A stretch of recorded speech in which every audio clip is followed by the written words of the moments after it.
Mario Rivadulla presenta Teledebate con Ramón Reyes, Alex Jiménez y Dilenia Cruz. Teledebate, objetivo y veraz, siempre fiel a la verdad.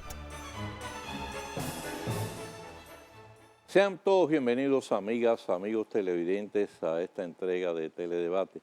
Ramón Reyes y quien les habla. Vamos a estar como habitualmente con ustedes por la próxima hora compartiendo temas de interés general. Y la reflexión de este día dice así: si aplicamos el ojo por ojo, todos terminaremos ciegos. Es una reflexión de Martin Luther King. Y los pasos de la historia nos recuerdan que en el año 1876 nació en Roma Eugenio María Giuseppe Giovanni Pacelli. Después de haber sido secretario de Estado del Vaticano, fue escogido como el Papa 260 de la Iglesia bajo el nombre de Pío XII. Tuvo que enfrentar críticas por su desempeño durante la Segunda Guerra Mundial y su relación con el régimen fascista de Mussolini. Después de la contienda se convirtió en uno de los más acérrimos opositores a la Unión Soviética y los regímenes comunistas promovidos por esta en distintos países de Europa. Falleció en 1958 y Benedicto XVI, durante su corto papado, lo proclamó venerable.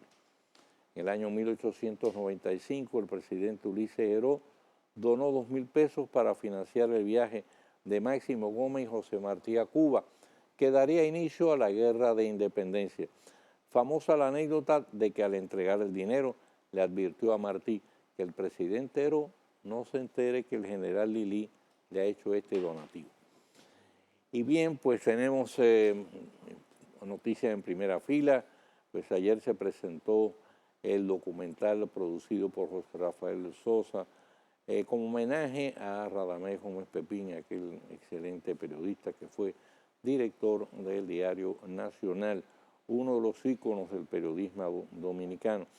Así, este documental es un emotivo homenaje familiar de sus compañeros de trabajo, así como presenta momentos estelares de su prolífica carrera periodística. Por otro lado, bueno, hoy se presenta la guerra esta de las encuestas, se suma ahora Cabrera y asociados. Le otorga a Danilo Medina un 51.2% y a Abinader un 42.6%. Sin embargo, establecen una proyección de decrecimiento del presidente Medina y crecimiento de Abinader, por lo cual pronostica que en los días que le restan, pues Danilo, repetimos, perderá puntos, Abinader los ganará, y esto obligaría a una segunda vuelta.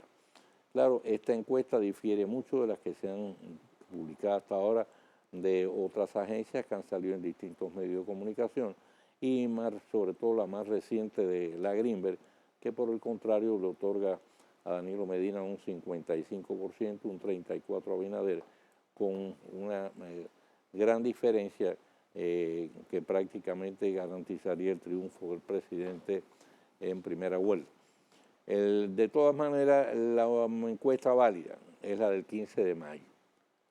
Las urnas van a decir cuál de todas las que se han venido publicando se acercó más al resultado final. Y ese resultado final está en manos de los votantes. Repetimos, esa es en definitiva la única encuesta válida. Todas las demás son proyecciones que hacen las distintas agencias, que reflejan además, que es como una especie de fotocopia que refleja una situación en un momento determinado. Pero la política, como todo, es extraordinariamente cambiante, y de un día para otro pues se producen cambios que pueden ser muy significativos y determinar la victoria o la derrota de un candidato. Por otro lado, el presidente de la Junta Central Electoral, el licenciado Roberto Rosario, censura el hecho de que el magistrado José Ángel Aquino expresara dudas sobre las cifras del padrón electoral en un artículo de prensa en vez de llevarlo al seno del organismo. Yo entiendo que tiene razón. Cuando uno pertenece, en este caso, a una institución, y el magistrado Aquino es parte, es uno de los 5 magistrados de la Junta Central Electoral, cualquier situación se presenta primero en el seno de la institución. Eso es obligado y es primario. Después, bueno, usted puede salir a la opinión pública, si está o no está de acuerdo, o si quiere que la gente se entere de cómo usted piensa, de cuál es su planteamiento, cuál es su posición. Pero lo primero, y esto es institucional, es llevarlo al seno del organismo que usted, al que usted pertenece. Eso, repetimos, es de oro. Por otro lado, hoy una comisión de medio ambiente iba a visitar Constanza, dice que iban a ir 3 viceministros para tratar de comprobar por sí mismos los denunciados daños ecológicos que se han estado registrando en la zona. Pero el Consejo Ambiental de Constanza está reclamando que también sean verificados estos daños por el Ministerio de Agricultura y el INDA. Hay que insistir que, en este caso el equilibrio ecológico es importante a nivel nacional, es decir, pero en el caso de Constanza es mucho más importante por los aportes que hace el Valle de Constanza, sobre todo, es decir, a la seguridad alimentaria del país. Es un verdadero vergel y por consiguiente amerita en este caso pues una vigilancia mucho más celosa, mucho más estricta. Así que vamos a esperar que si se comprueban los daños que se han estado denunciando, no solo por el Consejo, sino también por una serie de ambientalistas reconocidos que han estado en la zona, bueno, pues lo importante es primero que se corrijan y además que se frene toda actividad depredadora, porque hay que cuidar celosamente, repetimos, el patrimonio nacional y en particular el de Constanza. Por otro lado, bueno, pues el supermartes, como era de esperar, los resultados que arrojaron no fueron sorpresa. Hillary Clinton ganó en 8 estados y Sanders en 4. Donald Trump sigue su ritmo arrollador al ganar en 9, frente a 2 Ted Cruz y 1 Rubio. A este paso le va a resultar muy difícil al Partido Republicano negarle la nominación al controversial empresario. Por otro lado, la Cámara de Diputados ratificó la eliminación del llamado cofrecito que Abel Martínez dice había desaparecido desde hace 2 años. Algunos de los legisladores se quejan de que sus emolumentos, los que están recibiendo, dicen que son muy pírricos, ¿no? Y por otro lado había dudas, pero hoy se espera, que fue una comisión a Egipto, a traer al país al francés Christophe Naudin. Fue el que organizó la fuga de los 2 pilotos. Naudin fue apresado por la Interpol en Egipto y tendrá que responder aquí por tráfico ilícito de migrantes y tráfico de personas. Falta ver cuál será la actitud que asumirá en este caso el gobierno galo. Y por otro lado, detenido en Venezuela, el principal ejecutivo del quebrado Banco Peravia, fugitivo de la justicia dominicana. José Luis Santoro se espera que sea traído al país para responder por los serios cargos que se le imputan de manejo fraudulento de la institución. Y el Banco Interamericano de Desarrollo pronostica un crecimiento de la economía dominicana y de Centroamérica de un 4.5% para este año. El Fondo Monetario Internacional, por su parte, considera, y así lo expresó en un comunicado, que la deuda pública consolidada al 2015 ascendió al 48.5% del Producto Interno Bruto, con un déficit fiscal de un 5%. Considera que la actividad económica mantiene un impulso fuerte, beneficiado por un entorno externo favorable y un marco de políticas macroeconómicas más fortalecido. Así que el Banco Central debe estar de risita. Vamos a hacer la pausa. Cuando regresemos vamos a estar recibiendo en Teledebate a nuestra huésped de hoy, que es una persona muy, muy importante.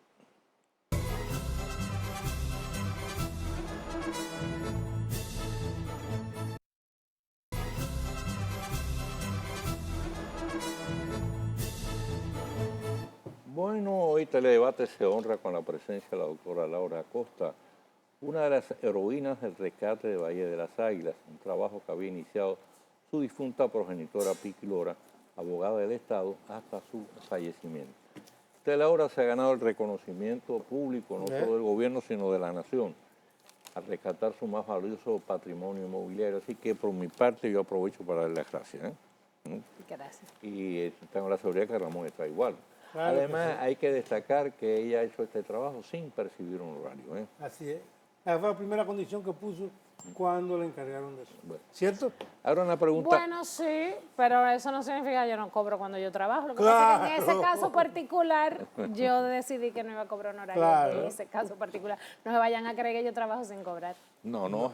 Ay, ¿Y cómo va a vivir de qué entonces? vive uno? No, ¿De qué porque, vive? no, porque entonces ahorita el Estado, todo lo que me quiera contratar el Estado no me va a pagar. No, a mí el que para lo que yo trabajo yo cobro. Tampoco. Pero el caso Bahía de las Águilas específicamente, como mi mamá Era una herencia asumió casi, la ¿no? defensa del Estado Dominicano sin cobrar, pues yo decidí hacer lo mismo. Por cierto, te voy a hacer una pregunta muy personal. ¿Cuándo fue que tu fallecida progenitora pues te puso en conocimiento del caso y te encomendó darle continuidad al mismo? Bueno, en realidad nosotros conocíamos ese caso porque es un fraude inmobiliario que se hizo público y como ella Sí. trabajaba ese caso, bueno, pues yo tuve conocimiento de ese caso porque al ella ser apoderada. Claro. Y como a mí me interesaba el derecho, entonces evidentemente a mí me interesaba saber qué era lo que había ocurrido en ese caso.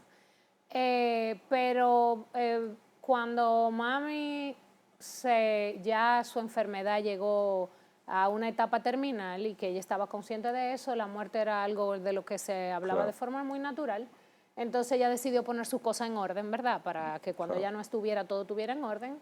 Ella comenzó los casos que ella tenía por mitad a entregarlo a abogados, pero ese caso particular, ella nos encomendó, primero ella y yo lo organizamos juntas, el expediente. ¿Ya tú eres abogada?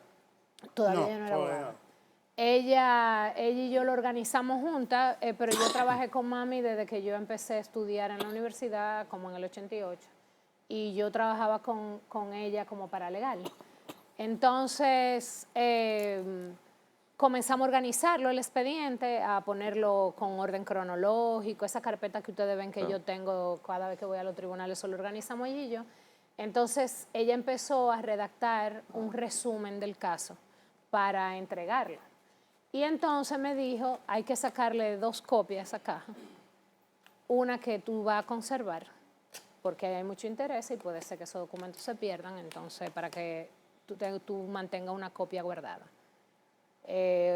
Y otra copia que se va a guardar también para otra cosa, o sea, para tener 2 copias, por si acaso. Y entonces los originales del expediente nos pidió que cuando ella muriera, que lo entregáramos personalmente en manos del presidente Leonel Fernández, exclusivamente. Ella nos hizo ese pedimento y nosotros cuando el presidente Fernández fue a la funeraria. al cementerio, creo que fue que él fue, yo no recuerdo bien ese momento, pero sí recuerdo que él habló con nosotros y nosotros le dijimos que queríamos hablar con él y él nos recibió el día 28 o 29 de abril del 99, aproximadamente 10 o 12 días después de la muerte de mami, en su despacho en el Palacio Nacional, lo recibió a las 3, a Patricia, a Tania y a mí.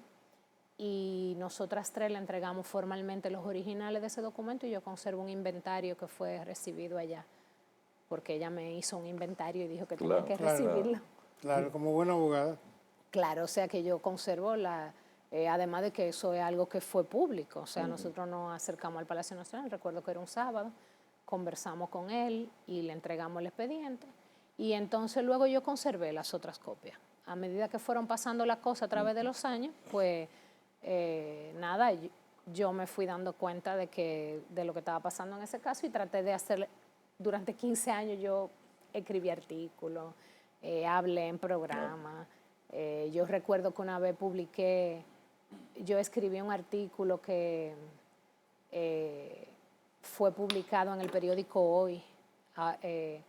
El entonces director del periódico Hoy, que en paz descanse, lo publicó a una página completa. Que tenía un título, Bahía de las Águilas, un gran fraude y una gran burla, porque habían publicado espacios pagados en ese tiempo. Era el momento en que iban a modificar las áreas protegidas. Y entonces yo hice esa publicación en realidad de lo que se trató era de responder ese espacio pagado que estaba suscrito por el doctor Mario Ritbitini, el doctor Joaquín Curihijo, que eran los abogados de Jaime de Rodríguez parte Guzmán. no eran de Jaime Rodríguez No era Guzmán, de Jaime. unos reclamantes de supuesto adquiriente de buena fe. Y entonces en ese espacio pagado se señalaba que habían títulos malos y títulos buenos. Y entonces yo publiqué ahí el resumen que Mami había hecho del caso. En ese artículo se le entregó al entonces director del periódico Hoy y él lo publicó a una página completa en el periódico Hoy. Pero en realidad ese no es un texto que escribí yo, lo escribió mi mamá. Yo me imagino que tiene que haber dedicado mucho. Este expediente tiene que haber sido muy voluminoso, ¿no? Sí. ¿Cuántos folios tiene? Bueno, folio yo no lo he contado, las Pero páginas. más o menos. Bueno, yo tengo 17 carpetas más grandes. Bueno, es que por ejemplo, mire, esta carpeta es la sentencia, nada más. Tiene 463 páginas la última sentencia. Entonces, imagínese usted, ya esa sentencia me coge una carpeta. Los recursos de apelación me tomaron 6 carpetas, sin las pruebas de la apelación. Estamos hablando de miles y O sea, miles yo de tengo folios. que tener miles de copias, de hojas, sí. Claro. Ese expediente tiene 17, 19 carpetas más o menos. Yo tengo 2 preguntas. Entre ustedes los abogados hay una máxima que dice que la parte más diligente mueve la acción. En este caso, ¿quién movió la acción? 1 y 2. ¿Se van a someter a los responsables a la acción de la justicia? A los responsables del fraude. Del fraude, claro que A sí. Jaime Rodríguez Guzmán, que fue el Ya le iniciador. está sometido a la justicia. Mire, con respecto a la primera pregunta de quién movió la acción, evidentemente en esta última etapa del proceso la movió el Estado Dominicano a través de sus representantes legales, que somos nosotros. Yo estoy aquí, y mi nombre fue el único mencionado, pero en realidad yo no estoy yo sola. Yo sola no hubiera podido lograr eso, ese expediente. ¿Quiénes son los otros abogados? Bueno, está el Procurador General de la República, que yo tengo que hacer una mención especial porque Francisco Domínguez Brito es una persona, un funcionario, que desde el primer momento en que fue apoderado de ese caso, cuando recibió la Fiscalía del Distrito por parte de Guillermo Moreno, asumió ese expediente con responsabilidad, sometió a la acción de la justicia penal, procedió y dio los pasos posteriores al proceso penal, después del trabajo maravilloso que hiciera Guillermo Moreno como fiscal del distrito en ese caso.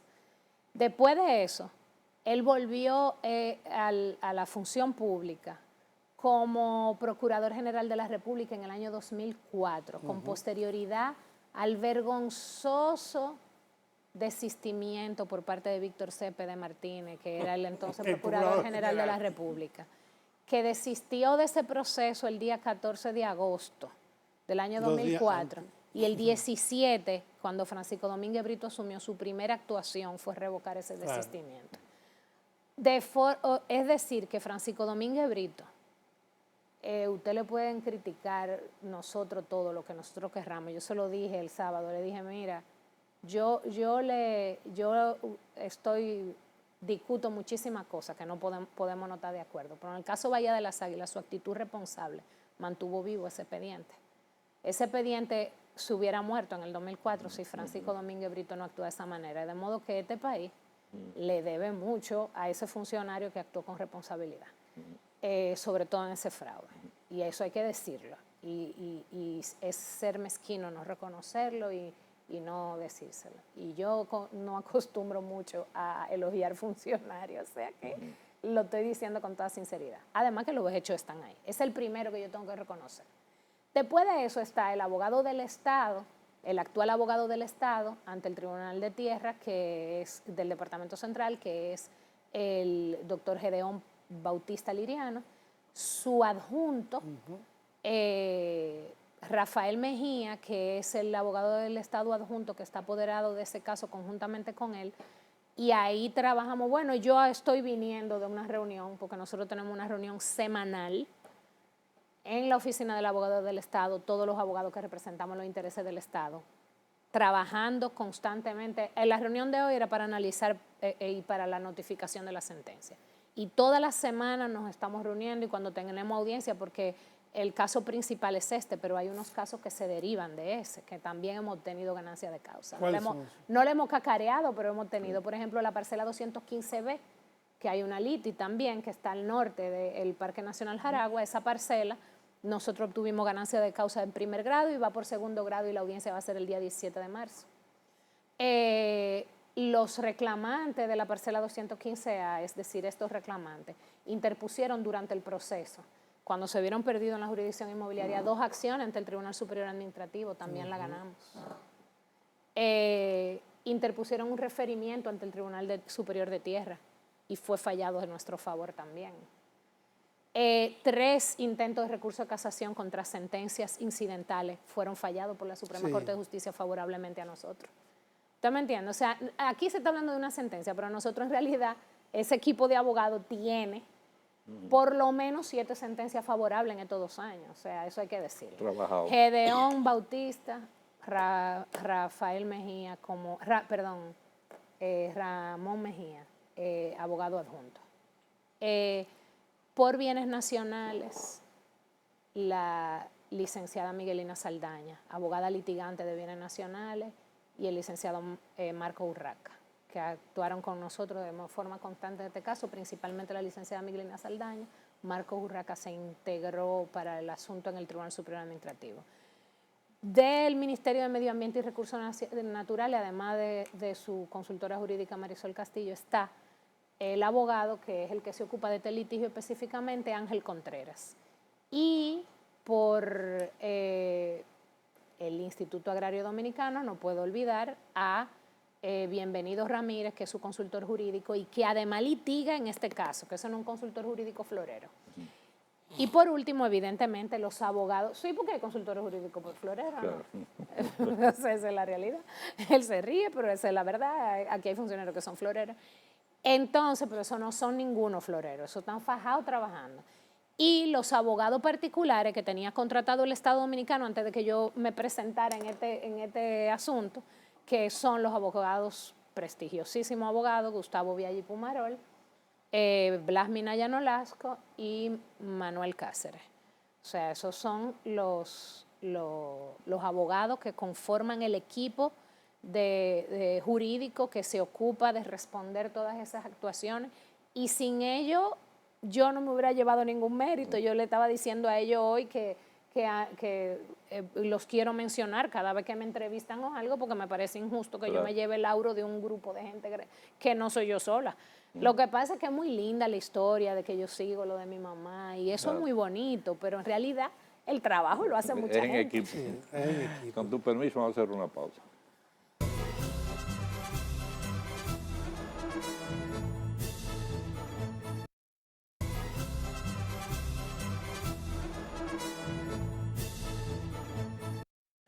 Bien, seguimos conversando con la doctora Laura Acosta sobre el tema de Bahía de las Águilas.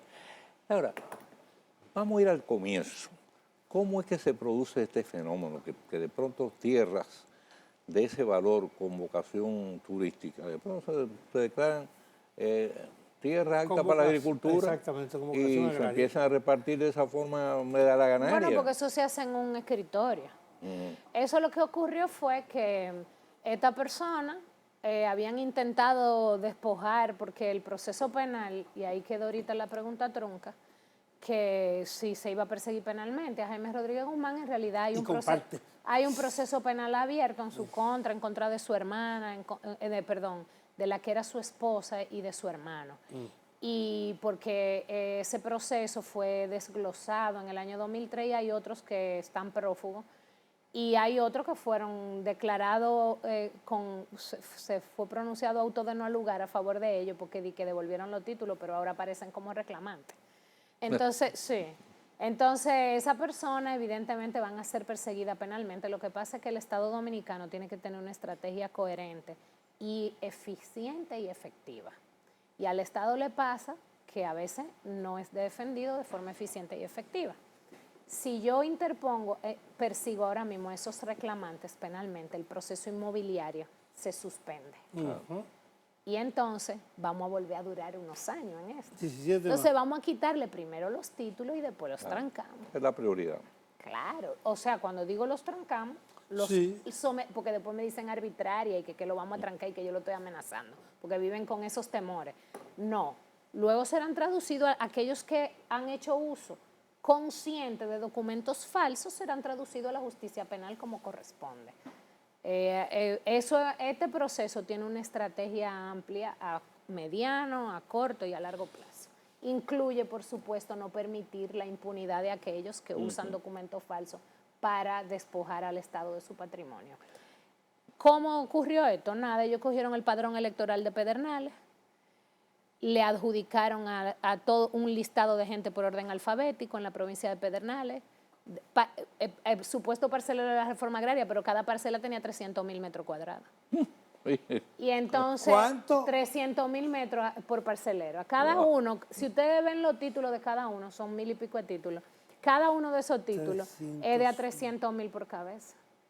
Entonces, muchas de esas personas estaban fallecidas o ni siquiera sabían.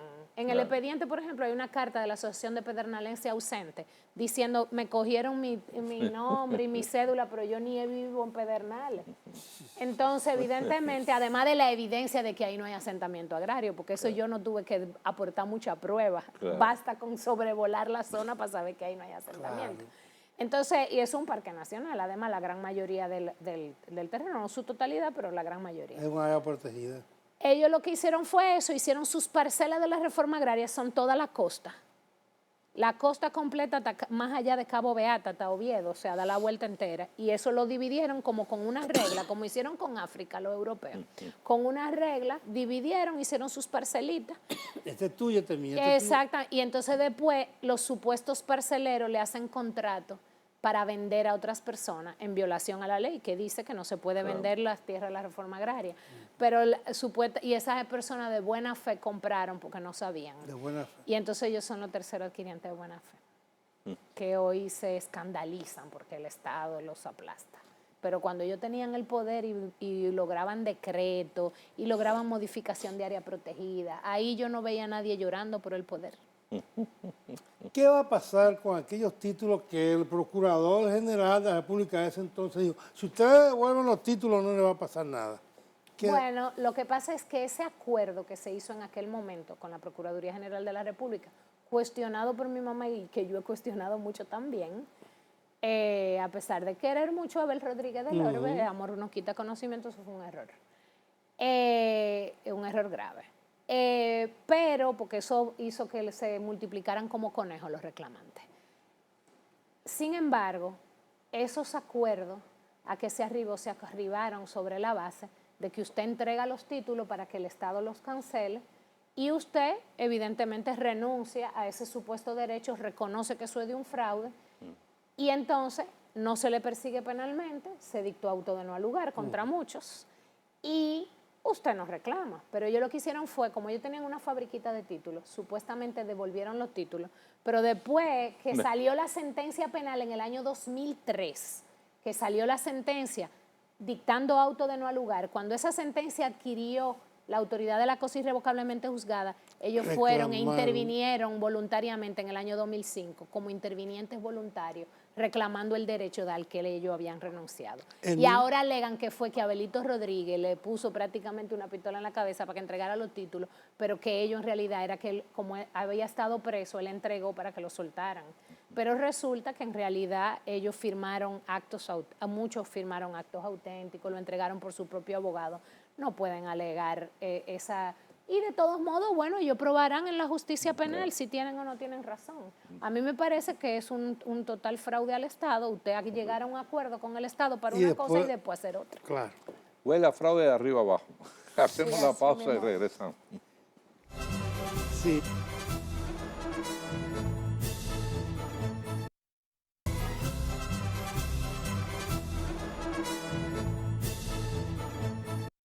Bien, pues seguimos conversando con la doctora Laura Costa, ya estamos en los minutos finales.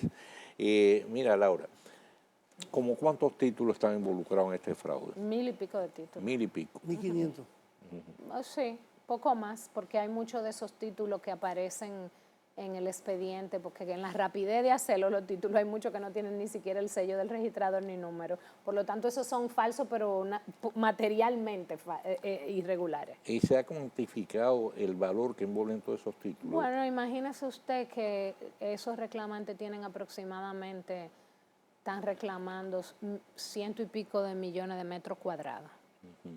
No sé cuánto valdrá el metro en Pedernales de tierra, pero calcúlelo a lo que usted quiera, son como 100 millones de metros cuadrados y la totalidad de la parcela. Como le dijo el chofer al turista americano, son todo el todos los dinero cuartos del mundo. todos los cuartos del mundo, porque la totalidad de la parcela es 364, Imagínate. 361 millones de metros cuadrados. Apelaron los abogados de los reclamantes. Bueno, entre lo que comillas. pasa es que ellos anunciaron en la prensa que lo iban, van a recurrir en que iban a casación. recurrir en Pero casación. eso es normal. Lo que pasa es que ya ellos le han encajado 2 golpes duros. Cuando uno pierde en primer y segundo grado, que es donde se dilucida el Así fondo, ya ellos no pueden ir a hablar ahí de título, ellos tienen que hablar de derecho y buscarle a esa sentencia los fallos de derecho y tratar de que la Suprema Corte de Justicia falle a su favor diciendo que la ley fue mal aplicada aquí. Yo quiero saber cómo eso va a ser posible. Eso yo lo veo más. La cosa se le está apretando más difícil cada vez que se avanza en el proceso, evidentemente. Como debe ser, porque eso es un fraude evidente. Claro. Eso un niño de 7 años lo falla en contra. A ellos, no a mí. Mira una cosa, independientemente de la apelación, ya el Estado puede empezar a desarrollar la zona. Bueno, el Estado Dominicano tiene desde el inicio de esta etapa del proceso, está elaborando, haciendo todos los aprestos para dar inicio al desarrollo turístico de la región sur y específicamente de la provincia de Pedernales, del pueblo de Pedernales y de la zona aledaña al Parque Nacional Jaragua. El Estado está trabajando en eso, lo que pasa es que la cosa bien hecha, eso no es a la carrera y vamos a poner Treblo ahí. Eso está en un parque nacional, una de las playas más hermosas de este país, que no está tocada, por lo tanto lo que se vaya a hacer ahí, hay que hacerlo, como dijo el presidente de la República, con bastante cuidado y mucho rigor técnico y sobre todo que sea un turismo sostenible, que no se dañe el Parque Nacional Jaragua ni la zona aledaña. Y está trabajando ampliamente el Estado en eso y yo entiendo que está bastante avanzado porque el propio presidente anunció una serie de obras que se van a iniciar en la provincia de Pedernales. Imagino que lo que ocurre ahí es que ya esos proyectos que son del Estado público, porque es que están hablando mucho, que el Estado ahora se la va a repartir a otro grupo. Pero ¿y cómo diablo me voy yo a poner a fajarme a trabajar de gratis para que se la regalen a otro? Pero hay que estar perdido. Pero yo soy la primera que me amarro de un tubo del Palacio Nacional si hacen eso. Me avisa para ir con el camarógrafo. O sea, eso es un invento mayúsculo. En realidad hay un proyecto de desarrollo serio, decente, que pone al Estado como garante de que todo lo que se haga ahí esté correcto y como supervisor técnico de esos trabajos con los mejores profesionales. Mira, en la región sur del país tiene un enorme potencial turístico. Sí, y una enorme pobreza también. No es solo Valle de las Águilas. No. Tiene una cantidad de lugares bellos. De hecho, el gabinete turístico creado mediante decreto el año pasado, cuando el presidente anunció la puesta en marcha de este programa y que presentó los parámetros generales de elaboración de este proyecto para que la opinión pública lo conociera en un acto en el Palacio Nacional, en ese momento se dictaron 2 decretos. Uno que fue el que ordenaba que se iniciaran todos los trabajos técnicos para la creación del fideicomiso que garantizaría el patrimonio público que se está poniendo ahí, pero que lo garantizara la inversión porque el Estado no tiene dinero para invertir. Eso tiene que invertir lo otro, el Estado pone la tierra y el otro pone el dinero. Sin que eso pase a mano de nadie, sino a mano del Estado. Y el segundo decreto fue la creación del gabinete turístico para el polo turístico del sur, que incluye 4 provincias, Bauruco, Independencia, Pedernales y Barahona. O sea que el programa de desarrollo turístico del sur no es solamente Pedernales y Bahía de las Águilas. Claro. Bueno, está que ya están desarrollando los urbanitos. Claro, y que tampoco incluye esta parcela en Liti solamente. En Pedernales incluye toda la Sierra de Bauruco, Claro. el Hoyo de Pelempito, el Parque Ah, Nacional Jaragua, el la Laguna de aeropuerto, Oviedo, el aeropuerto de Cabo Rojo, ya que se el pueblo de Pedernales, el malecón de Pedernales. O sea, son los reclamantes pretendían al Tribunal Superior Administrativo suspender. Todo Ellos esto. dicen que uno que no quiere el desarrollo del sur, pero ellos pretendían suspender los efectos de esos 2 decretos para 4 provincias porque ellos están reclamando su fraude en un pedazo de 90 millones de metros cuadrados.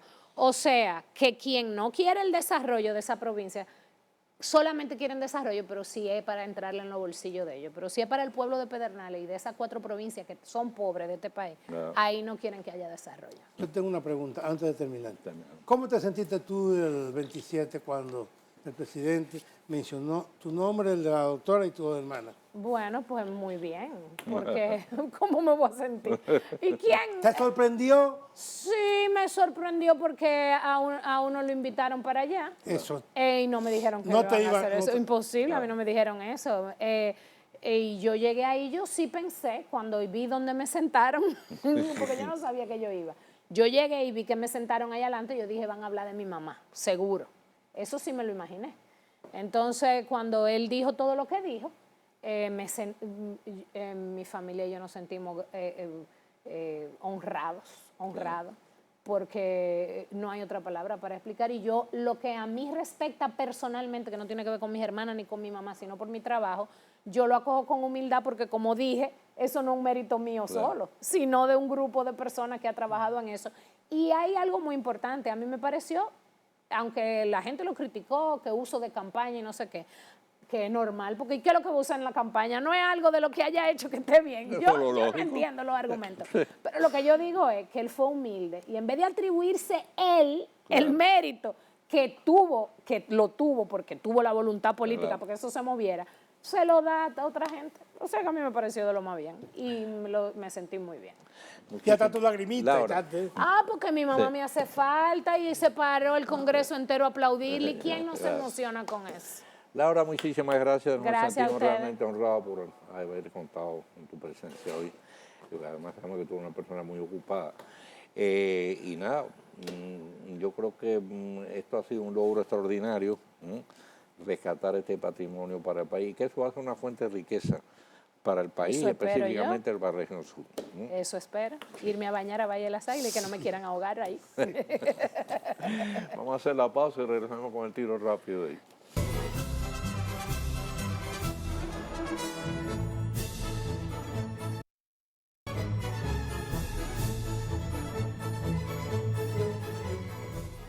Al término de un acto celebrado con motivo del ingreso de 1.996 servidores judiciales a la carrera administrativa, el presidente de la Suprema Corte de Justicia, Mariano Germán, dijo que es inadmisible que una persona le quite la vida a otra, tomándose la justicia por propia mano.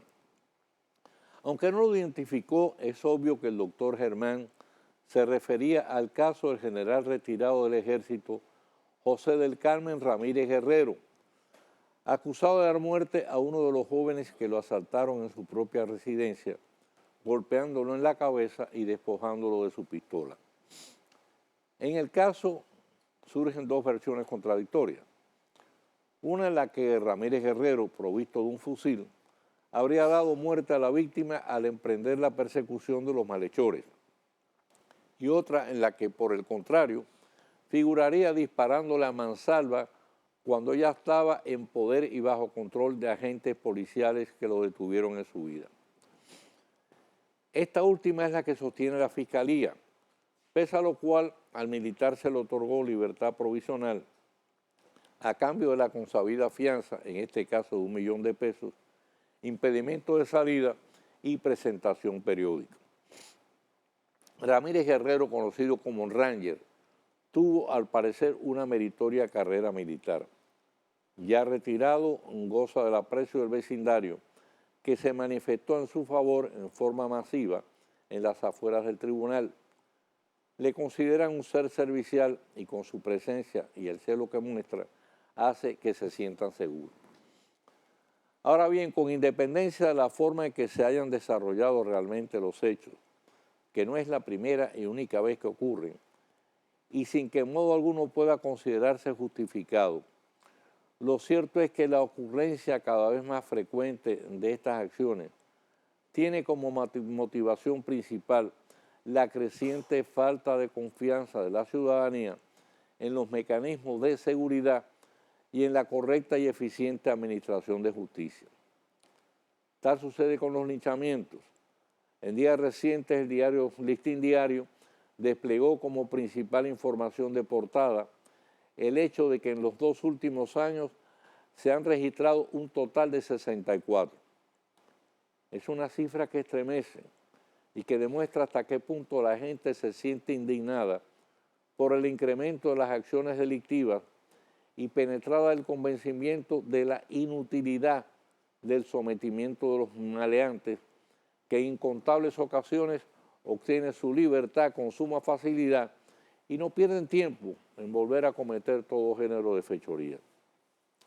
Vale reiterar que no estamos en modo alguno justificando estas acciones, mucho menos en el caso de los linchamientos, que constituyen una práctica tan criminal o más que el delito que se quiere castigar, en no pocos casos de orden menor, apenas dando muerte a unos ladrones de poca monta.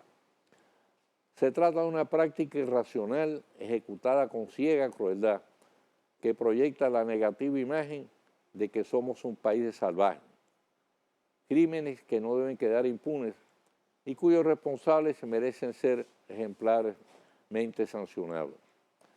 Pero sí queremos insistir en que la falta de confianza en los mecanismos de ley constituye, si no la única, sí la principal causal que lleva a cometer este tipo de acciones, que para erradicar estas será preciso devolverle a la ciudadanía la perdida fe en la eficacia de la justicia. Mañana, Dios mediante, estaremos de nuevo con ustedes una nueva entrega de Teledebate. Como siempre, nuestros mejores deseos, mayores bendiciones para todas las amigas y amigos televidentes. Y recuerden que por ahí viene ese excelente programa que es Contacto, a cargo de nuestro colega Rafael Ovalle, y después todo en la programación de este Canal 23.